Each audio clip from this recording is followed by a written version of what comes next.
Hello everyone, welcome back to my mini blog. मेरो mini ब्लगमा सबैजनालाई स्वागत छ। र आज भने चाहिँ मेरो छुट्टीको दिन थियो र छुट्टीको दिन चाहिँ यस्तै हुन्छ, बिहानदेखिको काम निस्किबस्छ।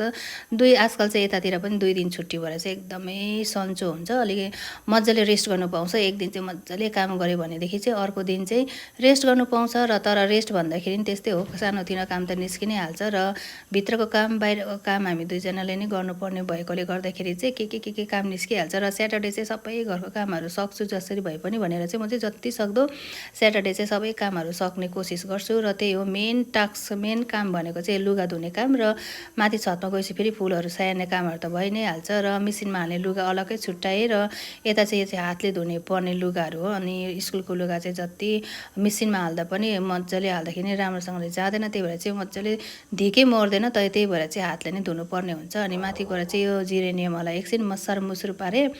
यो जेरेनियमलाई चाहिँ फेरि जति मसाले जति यसरी पत्ताहरू निकालिबस्यो, मलहरू चलाइदिइबस्यो त्यति मजाको हुन्छ। र तर पनि यो चाहिँ अब मेरो चाहिँ यहाँनिर सेडमा राखेको छ नि त, त्यही भएर चाहिँ घाम राम्रो भेटेको छैन, त्यही भएर चाहिँ अलिकति कचल्टेको जस्तो, अलिकति हौसेर कस्तो भएको जस्तो, फुलहरू पनि सानो सानो फुलेको जस्तो भइरहेछ।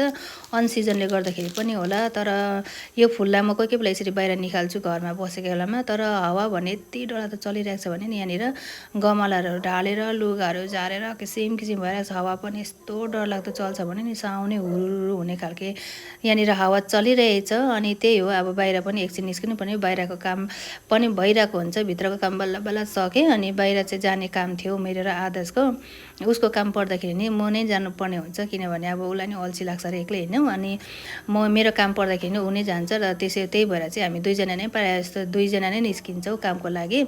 अनि पुगिसकेको छौँ हामी मुक्ति चोक, यहाँनिर बिर्तामोडको मुक्ति चोक। यहाँ चाहिँ यस्तो यो मूर्ति राखेको थियो नि त पहिला चाहिँ, अनि त्यो मूर्तिले गर्दाखेरि अर्कै खालके बिर्तामोड आइपुगे भने एउटा खालके त्यस्तो खालके भाइब हुन्थ्यो। तर त्यो मूर्ति नै निकालेर चाहिँ अहिले चाहिँ कस्तो बिरुफ खालके, कस्तो अर्कै कहाँ जस्तो हुने खालके भइरहेको रहेछ कि। अनि कता जस्तो भएको मलाई। अनि यहाँ चाहिँ अहिले रोड बनाउने कामहरू पुरा चलिरहेछ मेन हाइवेतिर।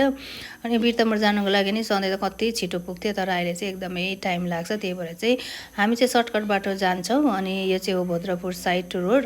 र बाटोमा आउँदा आउँदा यस्तो भोक लाग्यो यस्तो भएको, पहिला पनि चटपटेर मैले पानीपुरी चाहिँ खाएको थिएँ, तर चटपटे चाहिँ अलिक अमिलो हाल्दैछ, त्यही भएर मैले खानै नसकेर त्यो चाहिँ अलिकति मात्रै खाएर फ्याँकिदिएँ। अनि घरमा आएर चाहिँ निम्बुहरू थन्काउने काम हुँदैछ। यो निम्बु भने चाहिँ हाम्रोमा धेरै चल्छ, अनि बिहानै पछि खाने गर्छ नि त आदर्शले, त्यही भएर चाहिँ निम्बु चाहिँ पुरा चल्छ। अनि निम्बु पनि ल्याएर आएको थियो। अनि सानो सानो टमाटर चाहिँ घरकै हो, अनि मजाले धोएर सुकाएको थियो। अनि यसलाई पनि एयरटाइट कन्टेनरमा हालेर राखेँ फ्रिजमा। यसले पनि गुन्द्रुकको झोलहरू बनाउँदा चाहिँ यति मिठो हुन्छ भने नि, यसको टेस्ट अमिलो खालको एकदम मिठो हुन्छ, त्यही भएर